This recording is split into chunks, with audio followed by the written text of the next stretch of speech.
Hello and welcome to another Algebra 1 lesson by eMath Instruction. My name is Kirk Weiler and today we'll be doing Unit 8, Lesson 5 on solving quadratics by completing the square. That's interesting sounding. So we're going to learn this kind of complicated algebraic process today. It's going to be the most complicated algebra that you've learned probably to date in terms of how to solve an equation. Before we do that, we want to review something from our last lesson, right?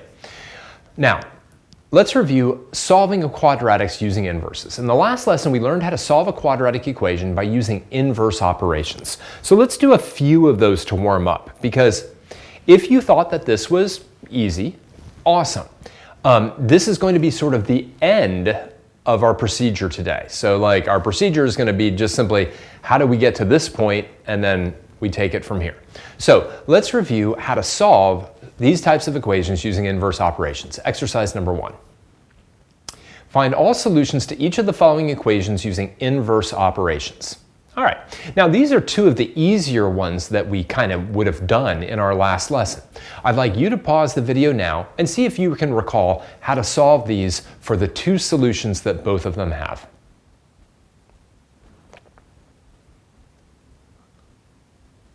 All right, well, in both cases, what we've got is we've got a variable that's either had something added or subtracted from it, and then we have that result squared. So the first thing that we're going to undo is undo the squaring, right? In letter A, I'm going to take the square root of both sides to begin, and that's going to give me x plus 8 is equal to the positive or negative square root of 100.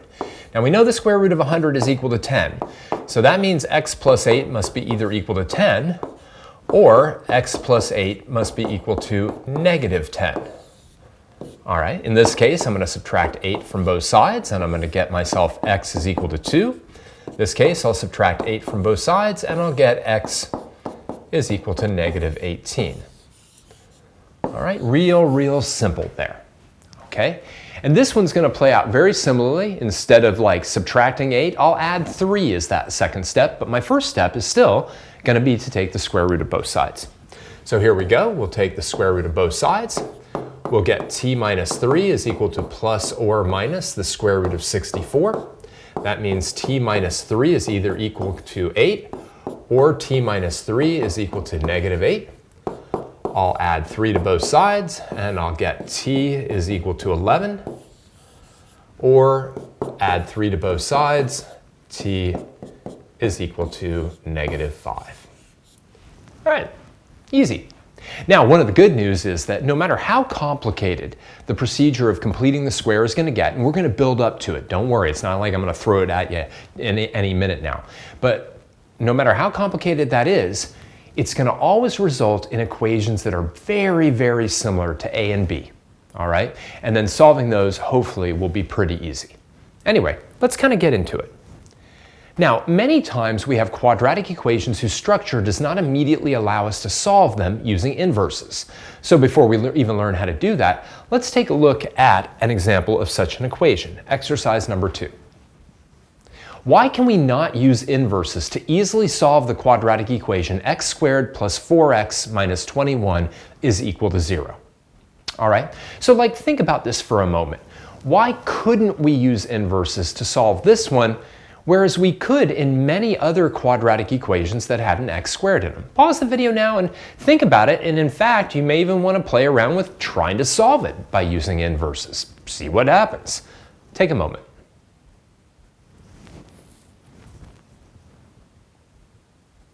Well, it kind of boils down to this, right? In all other situations, either last lesson or this lesson in exercise number 1, the x variable showed up only once. Just once, right? So all we had to do was identify the operations that had occurred to that one x and undo them. But in this particular situation, x shows up here as x squared, and it shows up here as 4 times x. And because of that, there's no way to isolate both of those, right? I could get this x all by itself, I could get this x all by itself, but the problem is then there would be an x on the other side of the equation, and that's not going to result in an answer, okay? To get x all by itself, you got to have x on one side of the equation and just numerical stuff on the other. You can't have x's on the other side as well. So it basically boils down to this. X shows up more than once, right? I mean, there's just no way. No way to get an x just all by itself. All right, that being said, let's play around a little bit. We can actually transform any quadratic equation into one where we can use inverses. This process is known as completing the square. Now, before we can really get into it, we need to review some polynomial algebra first, okay? And this is algebra you saw again and again and again in the last unit. All right, so just kind of bear with me even though it's all review. Let's take a look at exercise number 3. Write each of the following as an equivalent trinomial in standard form. All right, so what I'd like you to do is I would like you, in exercise number 3, to multiply each one of these out. Now keep in mind, right, your first step in each one of these is going to be to think about them like this, right? Like I want to do x plus 5 times x plus 5. And in fact, let's do that one together, right? X plus 5 times x plus 5. And I'm going to use the FOIL algorithm here, but if you like the area method or if you like the double distribution or whatever, use whichever one you like. But in FOIL, I'm going to do first outer, inner, and last, right? And that's going to give me x squared plus 10x plus 25. Okay? Now what I'd like you to do is do the same for letter B and letter C. Take a moment, pause the video, and go ahead.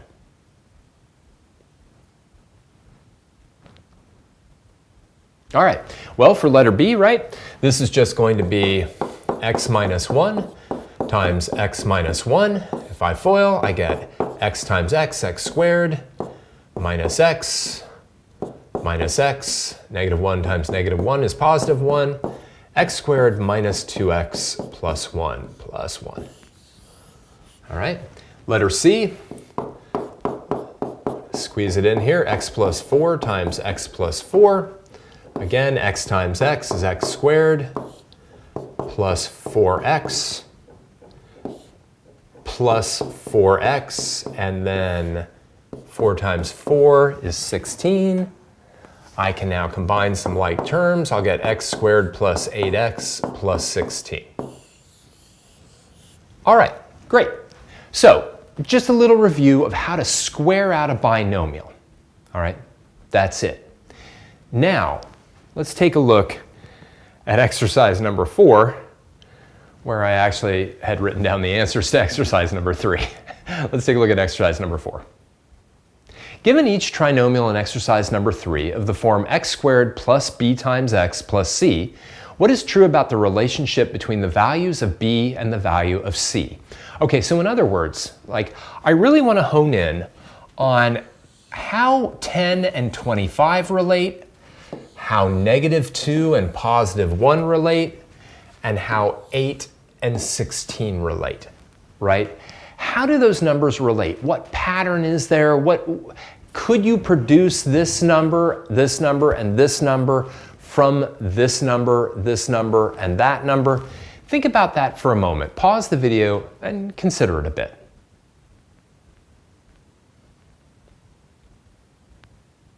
All right, well, it may help to actually kind of think about where those linear terms came from, right? Coming back up to here, right? That 10 came from the fact that I had a 5 and a 5, and that gave me 10. Now, where did the 25 come from? The 25 came from 5 times 5 equals 25. Likewise, right, where did the negative 2 come from? Well, that came from negative 1 and negative 1, right, giving me negative 2. And that positive 1 came from negative 1 times negative 1. One more time, right? That 8 came from the 4 and the 4, right? Those added together or doubled. The 4 doubled gave me the 8, right? And the 16 came from 4 times 4. So this number, right, was always half of that, and this number was always that number squared, right? So what is the relationship? Well, the relationship in every one of these cases is if you took the b and you divided it by 2 and you squared it, you would get c, right? I mean, think about it, right? If I take 10 and I divide it by 2, I get 5. I take 5 times 5 and I get 25. If I take negative 2, divide it by 2, I get negative 1. Negative 1 times negative 1 is 1. If I take 8 and divide it by 2, I get 4. And then 4 times 4 is 16. So in every one of these cases, these are what are called perfect square trinomials.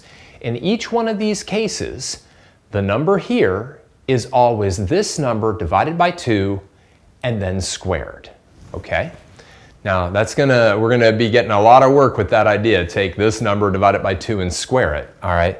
But we've got one more thing left. Now, some trinomials are perfect squares. Those 3 trinomials that we had in that last exercise were perfect squares, meaning that they can be factored into the form that looks like this, x plus a squared or x minus a squared. And by the way, again, that pattern keeps holding. Let's take a look at exercise number 5. Each of the following trinomials is a perfect square. Write it in factored form or perfect square form. Okay, so by the way, and notice that pattern that we saw in the last problem keeps holding. If you look at letter A, which is x squared plus 20x plus 100, if I took half of 20, that would be 10. If I then did 10 times 10, I squared it, I'd get 100. Likewise here, if I look at that, negative 6 divided by 2 is negative 3. Negative 3 times negative 3 is positive 9. One more, right? This one. Here, if I took half of 2, I'd get 1. 1 times 1 is 1, and there it is, right? So I want to now think about how these things factor, right? From last unit, right? This thing is equal to what times what? Well, this is kind of cool. Let's play our what 2 numbers have a product of 100 and a sum of 20, right? Well, 2 numbers that have a product of 100 and a sum of 20, well, that's 10, right? 10 times 10 is 100, and 10 plus 10 is 20. So this is just x plus 10 times x plus 10, or the way I really want you to write it, x plus 10 quantity squared. Okay? I'd like you to do the same in letter B and letter C. Take a moment and go ahead.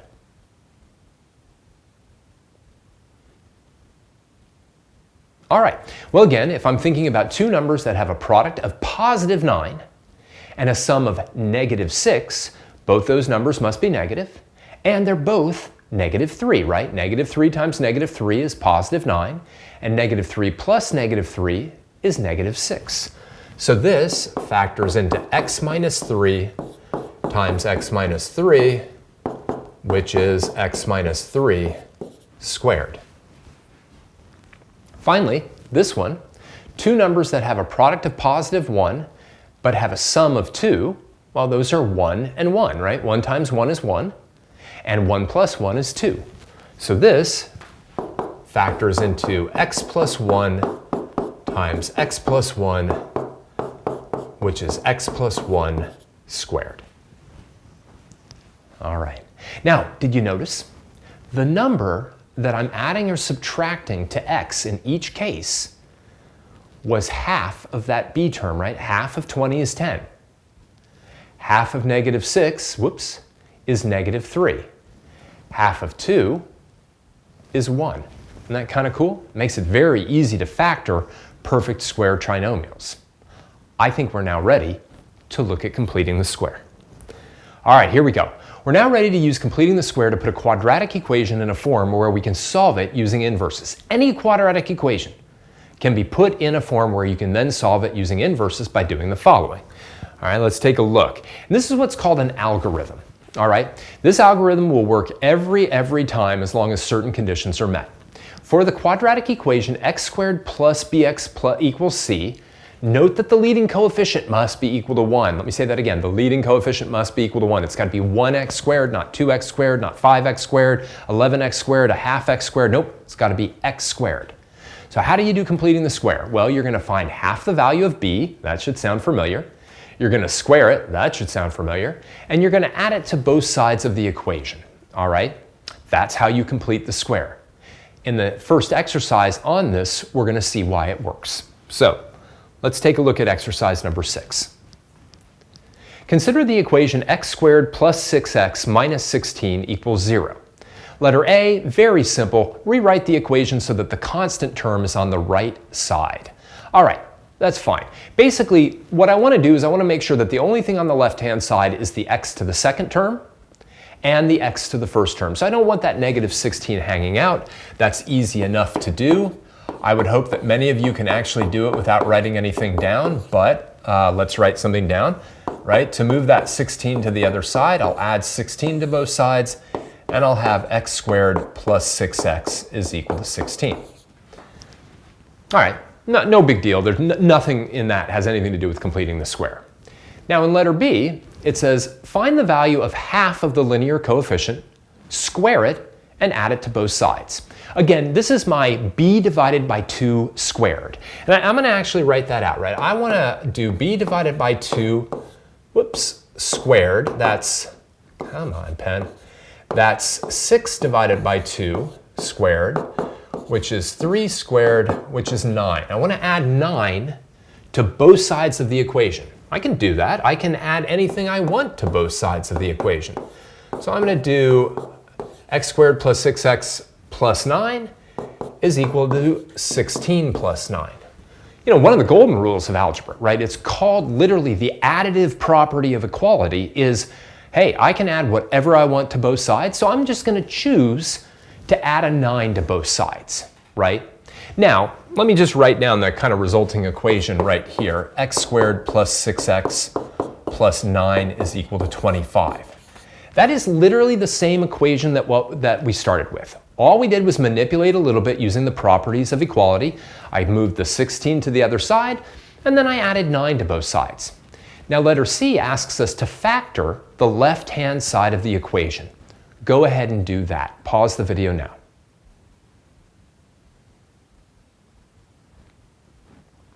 Well, the beautiful thing is, by taking half of the 6, squaring it, and adding it on, this trinomial is now what's called a perfect square trinomial, right? And if you factored it correctly, you know that, right?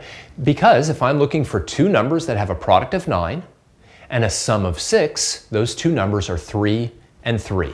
So this factors as x plus 3 times x plus 3 is equal to 25. We don't want to lose that. And then finally, I'm going to write it as x plus 3 squared is equal to 25. I want to be very clear about something. This equation and this equation and the original equation are all equivalent equations because all I've done is used properties of equality to rewrite the equation. All right, but here's the beautiful thing. I can now solve this one using inverses. So that's letter D. Why don't you go ahead and pause the video now and solve this equation using inverses.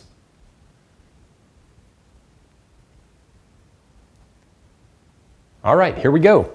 Well, the first thing I'm going to do, I might as well rewrite the equation here, is I'm going to take the square root of both sides. That's going to give me x plus 3 is plus or minus 5. That's going to give me x plus 3 is equal to 5, and x plus 3 is equal to negative 5. I'll subtract a 3 from both sides. That'll give me x is equal to 2 as one of my solutions. And I'll subtract a 3 from both sides and give x equals negative 8 as a solution. And that's it. Now, what's amazing about this, before we go on and do a bunch of practice on this, is we took an equation, right, where we couldn't isolate the x. We couldn't. But by moving the 16 to the other side, and then adding the one and only number, 9, onto x squared plus 6x, that would create a perfect square trinomial, we were then able to factor that and write it so that the x only showed up once, right? Here, x is showing up twice, x squared plus 6x, right? But down here, x plus 3 squared, which is equivalent to x squared plus 6x plus 9, the x is only showing up once, which allows us in this part to use inverses to get it all by itself. Isn't that cool? Now, at the end of the day, the thing that's really important to know is that how do you take something that kind of looks like this and turn it into a trinomial that can be factored as simply a binomial squared? And the key to that is take half of the b term and square it. Let's get some practice on this in the next problem. All right, this is likely the most complicated algebraic technique that you've learned to solve equations. Practice is essential. Now it's important because one, there's just this random, oh, you got to take half a b and square it and add it on. You know, that all by itself is kind of like, wow, why am I doing that? And we'll see in the next lesson, hopefully, we'll give you a rationale for why that works. Right? For now, I just want you to memorize it. But the other thing is that then even once you do that, you then have to factor. Once you've factored, you've got to use inverses to solve, etc. So let's get some practice in exercise number 7. Solve each of the following quadratic equations by completing the square show all steps. All right. Well, I think since this is new enough, I just want to walk you through letter A and letter B, just like step by step by step. Okay, so let's start. Letter A, x squared minus 10x plus 9 equals 0. The first thing I want to do is I really want to get rid of anything that doesn't involve an x. And by get rid of it, I mean I want to move it to the other side of the equation. All right, so I've got x squared minus 10x is equal to negative 9. All right. Now, what I'm going to do is I'm going to look at that linear coefficient, the negative 10, and I'm going to take half of it, right, and that's negative 5, and I'm going to square it and get 25. That is the one and only number that I can add to both sides of this equation that will make this a perfect square. Now, what is that perfect square? Well, that's x minus 5 quantity squared, right? Two numbers that have a product of 25 and a sum of negative 10 are negative 5 and negative 5. So that's x minus 5 squared. On this side, I have 16. And again, let me back out just for a second. So let's talk about this, right? You know, first things first, I get my x squared and my x to the first all by itself, right? And that's just by taking a constant if it's on this side of equation and moving it to that side. Once I've done that, I look at the coefficient on my linear term. I take half of it. Typically, I can just do that mentally. I square it, and I add that number onto both sides of the equation. Make sure to add it to both sides of the equation. If you add it just to the left side, you are unbalancing the equation, and now it's a totally different equation with totally different solutions, okay? Huge, huge mistake, only adding it to one side.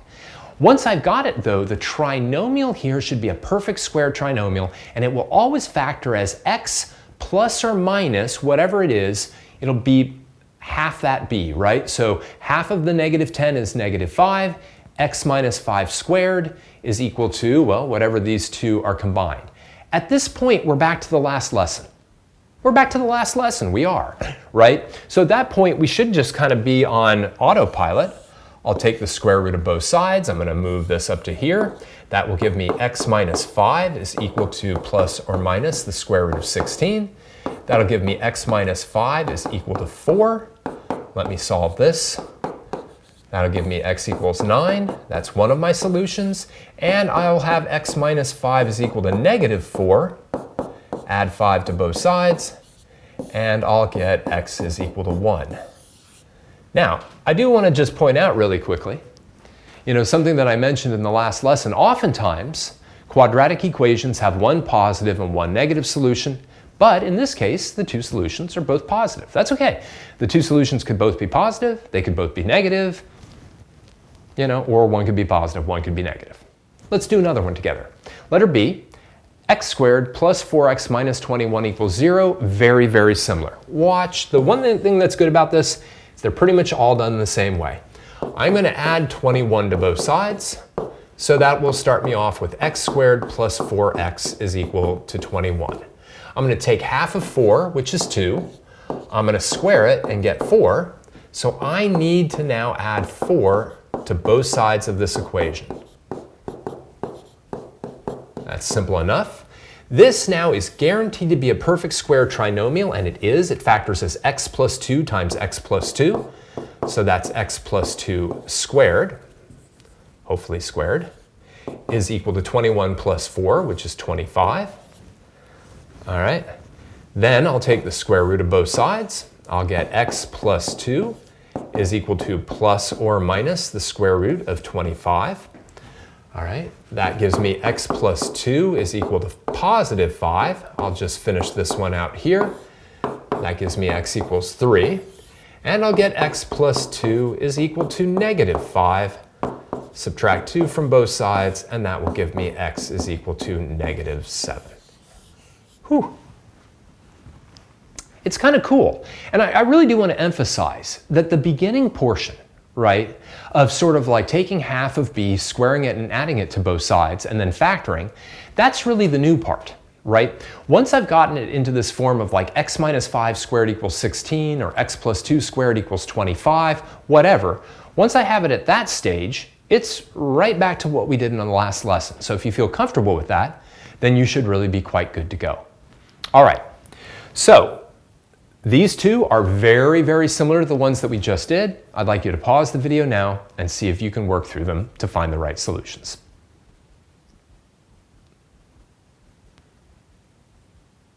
All right, let's go through them both. All right, in letter C, I'm going to add 20 to both sides. Right, get that x squared and that x to the first all by itself. X squared plus 8x is equal to 20. I'm going to now take 8, take half of it, which is 4, square it, 16. That's what I've got to add to both sides. X squared plus 8x plus 16 is equal to 20 plus 16. All right. X squared plus 8x plus 16 now must be a perfect square, and it is. It's x plus 4 quantity squared. 20 plus 16 is 36. I'll take the square root of both sides. Maybe I'll finish it up down here. That will give me x plus 4 is equal to positive 6, and x plus 4 is equal to negative 6. Subtract 4 from this, and get x equals 2. Subtract 4 here, and get x equals negative 10. So hopefully that one worked out for you well. And again, keep in mind, you could check any one of these values, right? I could take like x equals 2, substitute it into this equation, do 2 squared, which is 4, plus 8 times 2, which is 16. So 4 plus 16 is 20, minus 20 is equal to 0. All right, let's finally do letter D. In this case, I'm going to subtract 8 from both sides. That's going to give me x squared minus 6x. Be careful here, 0 minus 8 is negative 8. I'll take negative 6, divide it by 2, and I'll get negative 3. I'll square it, and I'll get 9. That's, again, the number that I need to add to both sides. Oh, that's negative 8 plus 9. Sorry, I lost that negative sign. I'm like, something's going terribly wrong here. X squared minus 6x plus 9 factors into x minus 3 times x minus 3, which is x minus 3 squared. Negative 8 plus 9 is positive 1, as opposed to 17, which I was about to get. Take the square root of both sides. That'll give me x minus 3. Be careful here. The square root of 1 is 1. And x minus 3 is negative 1. Add 3 to both sides, and I will get x equals 4. Add 3 to both sides here, and I'll get x equals 2. Another one where both solutions are positive. All right, that's it. Okay, so let's do a little summary here, right? So today we learned the most complicated sort of algorithmic method for solving an equation you've seen so far, right? But it builds on what we did with the last lesson in terms of solving quadratic equations using inverses. All right. The thing that was really new today was how do you write any quadratic equation in a form where you can use inverses to solve? And that's a method called completing the square. Completing the square really kind of is based on the idea of looking at the coefficient that's multiplying the x to the first term, taking half of that, squaring it, and adding it on to the x squared and the x to the first term, giving you a trinomial, a 3-term polynomial that's a perfect square, something that can be factored into either x plus a squared or x minus a squared. Once you have it in that form, you can then use inverses to isolate and solve for the variable x. All right, well, we've got 2 more lessons on completing the square, so we're going to get a lot of practice with it. The next lesson, we'll kind of look at a geometric reason why completing the square works. For now, I just want to thank you for joining me for another Algebra 1 lesson by eMath Instruction. My name is Kirk Weiler, and until I see you again, keep thinking and keep solving problems.